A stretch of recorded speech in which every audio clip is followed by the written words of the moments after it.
Persecución en Holanda. La vida de Corrie ten Boom. Capítulo 4. Ciertos invitados. Al igual que la sangre a través del vendaje, los cambios en Holanda comenzaron a filtrarse lentamente por la frontera. Los soldados alemanes que visitaban la relojería ya no eran tan amables, ahora hacían preguntas y lo fisgoneaban todo. Las comodidades que disfrutaban los holandeses iban desapareciendo paulatinamente. En un principio eran cosas insignificantes, pequeños inconvenientes. El horario del toque de queda se iba adelantando, hasta que nadie podía andar por las calles después de las 8 de la noche. Las ventanas tenían que cubrirse cada noche con pesadas cortinas para evitar que la luz pudiese ser vista desde el aire por los bombarderos británicos. Una buena parte de los artículos a los que todo el mundo estaba habituado desaparecieron de las tiendas, siendo el mercado negro el único lugar donde aún podían conseguir algunos de ellos. El precio del café superó al del oro, y la ropa y el calzado nuevo eran muy difíciles de obtener. Casper ten Boom no podía ya comprar los cigarros puros que tanto gustaba fumar en la sala por la noche, y Betsy tenía que cocinar los huesos de cordero 5 o 6 veces para extraerles hasta la última esencia de sabor. Los escaparates de las tiendas en otras épocas, repletos de mercancía, exhibían ahora cajas vacías, elegantemente envueltas, y grandes carteles con el rostro de Adolfo Hitler, asegurando a los ciudadanos holandeses que su sacrificio contribuía a alimentar y vestir a los jóvenes soldados alemanes. Algunas de las normas nazis, no obstante, provocaban la risa en los holandeses. Por ejemplo, los tulipanes de color naranja estaban prohibidos. Pero estos detalles palidecían si se los comparaban con lo que le estaba sucediendo a los 115.000 judíos que vivían en Holanda. Sin prisa, pero sin pausa, se les iba aislando del resto de la sociedad. En los escaparates de las tiendas se podían leer carteles que decía: «Se prohíbe la entrada a los judíos». También tenían prohibida la entrada a bibliotecas públicas y restaurantes. Los que ejercían empleos gubernamentales fueron despedidos, y todos los varones desempleados e inservibles fueron detenidos y trasladados a los campos de concentración situados en la zona oriental de Holanda. 8.000 hombres fueron obligados a abandonar a sus familias sin saber a dónde iban a ir ni si volverían a verlas. Nadie sabía si habían logrado huir de Holanda o si estaban presos en los campos de concentración. Nadie se atrevía ni siquiera a hacer demasiadas preguntas. Parecía que los alemanes promulgaban una nueva orden contra los judíos cada semana. No podían viajar sin permiso. Los niños debían asistir a escuelas judías. No tenían derecho a tener bicicletas, ni a utilizar el transporte público o aceptar que les llevase en vehículos privados. Los soldados alemanes se mofaban de ellos cuando los veían en la calle.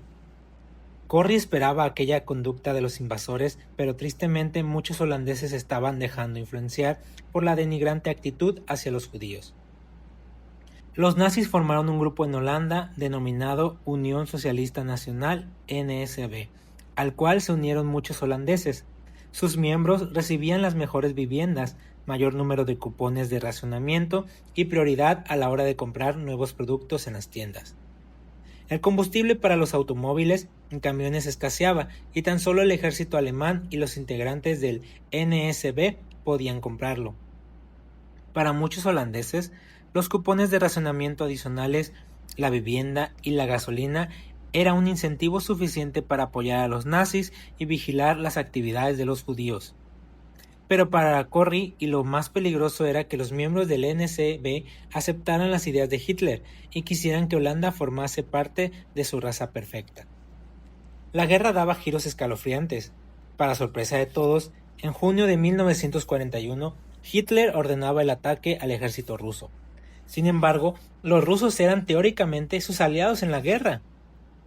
Cuando los miembros de la familia ten Boom escucharon en Radio Orange la noticia del ataque, se quedaron petrificados. ¿Qué clase de perturbado mental era Adolfo Hitler para atacar a sus aliados? Al igual que muchos otros en Holanda, las gentes comenzaron a preocuparse por si Hitler era capaz de hacer algo hacia los rusos. ¿Qué no haría a los holandeses? Un sentimiento extraño invadió el país. Nadie sabía ya quién era digno de confianza y quién no, o quién sería el próximo judío en desaparecer. Los alemanes promulgaron una nueva ley. Cuando estuvieran en público, los judíos debían llevar cosida en la parte delantera de su vestimenta una gran estrella de David, de color amarillo, en la que iba estampada la palabra judío. Después de leer la nueva norma en el periódico, Casper Tim Boom se puso el gorro y el abrigo. ¿A dónde vas?, preguntó Betsy. Muy pronto lo sabrás, respondió él. 2 horas más tarde, regresó con un bordado amarillo de la estrella de David, la cual colocó encima de su sillón. Betsy, ¿podrías por favor coserla mi abrigo?, preguntó deliberadamente. Corry y Betsy observaron el símbolo y se miraron a los ojos. La primera advirtió la expresión de terror en la mirada de su hermana. No, padre, dijo Corry, llevar eso no te ayudará. Casper Tim Boom levantó la mirada. Si está bien que el pueblo elegido por Dios sufra, entonces también que yo sufra con ellos. Ambas hermanas se sentaron junto a él y comenzaron el largo proceso de intentar convencer a su obstinado progenitor de que existían caminos más útiles para ayudar a los judíos y que por el momento correr el riesgo de que lo arrestaran no beneficiaba a nadie. El anciano aceptó finalmente el consejo de sus hijas y depositó con delicadeza la estrella amarilla en las páginas de la Biblia familiar. Casper nunca llegó a ponerse aquella estrella de David en el abrigo, pero sus hijas sabían que la habría llevado con dignidad. Nunca hubiera dudado de enfrentarse al sufrimiento o incluso a la muerte con tal de ayudar a un judío. El domingo 10 de mayo de 1942 se cumplía el segundo aniversario del bombardeo de Holanda por el ejército alemán. Corry, Betsy y su padre sentían necesidad de salir de la casa durante algunas horas, motivo por el cual decidieron ir a Belsen, un pueblo cercano en el que su sobrino Peter tocaba el órgano en una iglesia. Todos los miembros de la familia tenían talento musical, pero Peter habría sido agraciado de manera especial y logró el puesto de organista por delante de otros 40 aspirantes. Corry estaba muy satisfecha, ya que ser organista en Holanda era un trabajo de gran prestigio.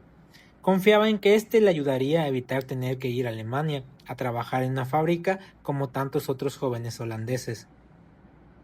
Luego de un viaje en tren más lento de lo normal, llegaron a la iglesia reformada holandesa de Belsen. La reunión ya había comenzado, por lo que tuvieron que sentarse en el último banco. Desde cuando comenzara la ocupación, las iglesias de toda Holanda se veían más concurridas que nunca antes. En ocasiones, la gente tenía que quedarse en la calle porque no había lugar. La ceremonia religiosa seguía un patrón característico. En primer lugar, se cantaba un himno. A continuación venía una oración y por último, el sermón, durante el cual el pastor hacía varios comentarios prudentes en cuanto a la ocupación alemana. Corry entendía perfectamente el motivo de tanta preocupación, pues era bastante probable que hubiera espías alemanes infiltrados en la congregación. Mientras cantaba el último himno, Corry repasó mentalmente varios de los sermones de su hermano Willem. Afortunadamente, para él ya no predicaba los domingos. Por la forma en la cual se expresaba de los nazis, habría acabado encarcelado. Al concluir el himno, Corry cerró el himnario y se sentó al igual que hizo el resto de los asistentes. Pero para sorpresa de todos, la música del órgano no cesaba. Nuestra protagonista se sofocó. ¿Se habría despistado Peter? Confiaba en que pronto se diera cuenta del error, pero no parecía ser así. Continuó tocando incluso con mayor brío que antes. Pero ya no se trataba de un himno, sino de la melodía de Wilhelm, el himno nacional holandés. Corry se cubrió el rostro aterrada. Todos eran conscientes de la prohibición alemana desde hacía varios meses de tocar y cantar el himno nacional. Mientras se preocupaba por la posibilidad de que su sobrino fuera arrestado, su padre se levantó y empezó a entonar con su potente voz el himno nacional. Como si hubiera estado esperando a un líder, otros miembros de la congregación se levantaron y se unieron a Casper. Poco tiempo después, la congregación entera estaba cantando en pie. La conmovedora letra y la música de Wilhelm llenaba cada rincón de la iglesia. Fueron unos momentos maravillosos y hasta Corry rebosaba sentimientos de orgullo y patriotismo. Pero mientras se desvanecían las últimas notas que emitía el vetusto órgano, la preocupación por el precio que su sobrino preferido habría de pagar por semejante atrevimiento volvió a asaltarla. No tuvo que esperar mucho para comprobarlo. El arresto y encarcelamiento de Peter tuvo lugar 3 días después. Corrie lloró por él como lo hizo por todos los jóvenes de Holanda. La incertidumbre ante la pesadilla que se había apoderado del país era absoluta. Nadie sabía lo que podía ocurrir. Corrie estaba preocupada de que la familia entera pudiese estar bajo vigilancia. Después del arresto de Peter, ¿cuánto tardaría su cuñado Flip en perder el trabajo de director de escuela o que alguien visitara a Willem y Tine para examinar los archivos del asilo de ancianos? Willem se había esforzado para ocultar el hecho de que la gran mayoría de los ancianos que allí cuidaban eran judíos. El error del gobierno a la hora de tomar en serio la amenaza de un ataque alemán había impedido la destrucción de los archivos oficiales. Los invasores nazis encontraron documentos oficiales en los que se detallaban las convicciones políticas y religiosas de los ciudadanos. Si examinaban los documentos del asilo, su arresto era cosa segura. Durante los meses de mayo y junio no hubo demasiado tiempo para pensar en lo que le había sucedido a Peter. Las malas noticias se sucedían con rapidez. A principios de junio, Willem vino a Bech. Aunque su hermano parecía tener la información más fidedigna sobre la situación de los judíos, a Corrie le costaba creer lo que escuchaba de sus labios. ¿Era cierto que los nazis habían ordenado que todos los judíos se presentaran para ser trasladados a los campos de concentración? ¿Y los viejos y enfermos mentales? ¿Para qué los quieren?, preguntó a Willem. Creo que para ellos tienen preparado algo diferente. Quieren exterminar a todos los judíos de la faz de la tierra. Corrie cerró los ojos. ¿Por qué tenían tanto odio los nazis? ¿De dónde procedía? Y sobre todo, ¿acabaría esto algún día? 3 días después del aviso de Willem, a las 8 menos 10 de la noche, entró en la relojería la señora Claire Marker. Traía una bolsa y aparentaba vestir 4 o 5 juegos de ropa. Cuando Corrie abrió la puerta, la señora Claire Marker estaba tan asustada que apenas podía hablar. Pero después de tomar una taza de café, comenzó a revelar lentamente los pormenores de su situación. Su esposo llevaba varias semanas en prisión y su hijo era ahora un Diever, una nueva palabra empleada para referirse a alguien que pasaba a la clandestinidad para evitar ser detenido por los nazis. La señora Claire Marker había visto a varios soldados de apariencia sospechosa rondar su casa.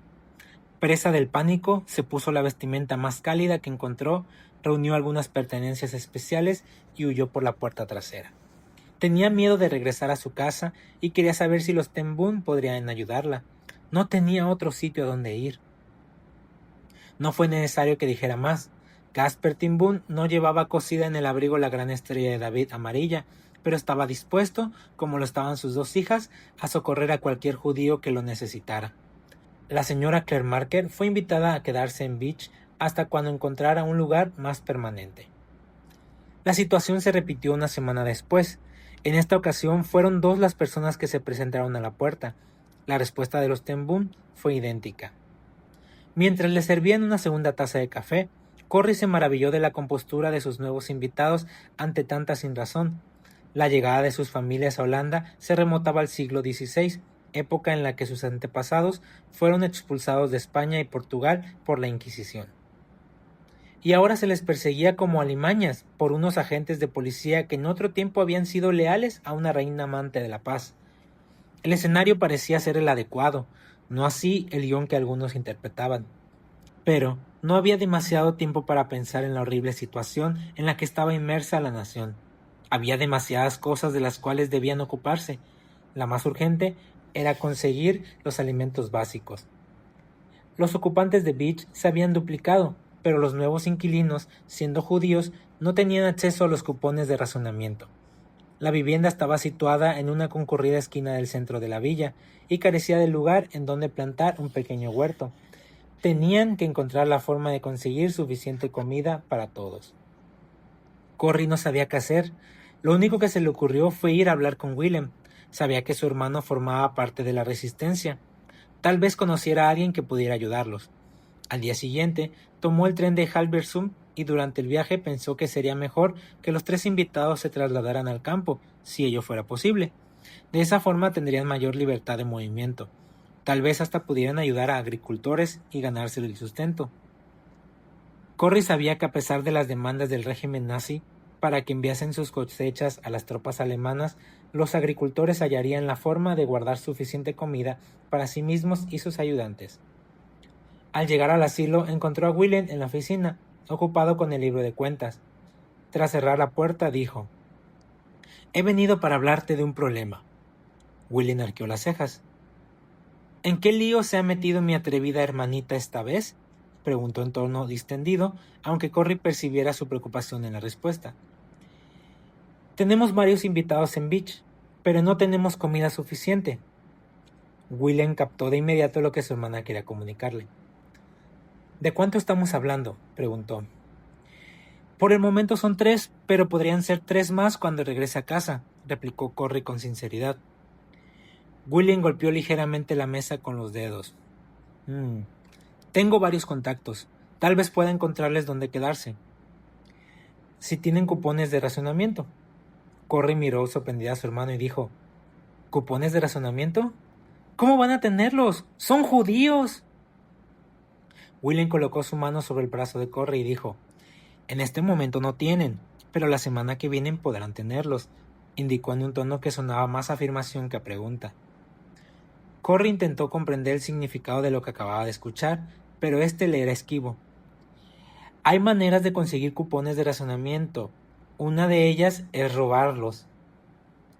«¿Tú?», respondió Corry boquiabierta. «No», señaló gentilmente William. «Los soldados vigilan cada movimiento que hago». «Me refería a ti, Corry. Tú podrías robarlos».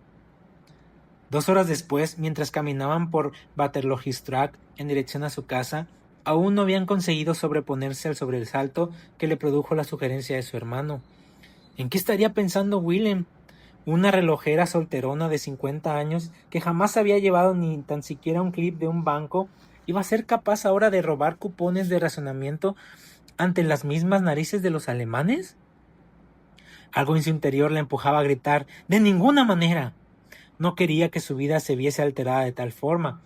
Si la descubrían, la enviarían a un campo de concentración. Y la misma suerte correría su padre y Betsy. Eran demasiado mayores y de costumbres arraigadas como para hacer algo así. Sin embargo, cuando abrió la puerta y encontró su casa, la invadió una sensación de paz. Aquellos judíos desesperados habían venido en busca de refugio y no los iban a rechazar. A cualquier precio, acabará como acabara, Corrie ten Boom prometió encontrar la forma de ayudarlos.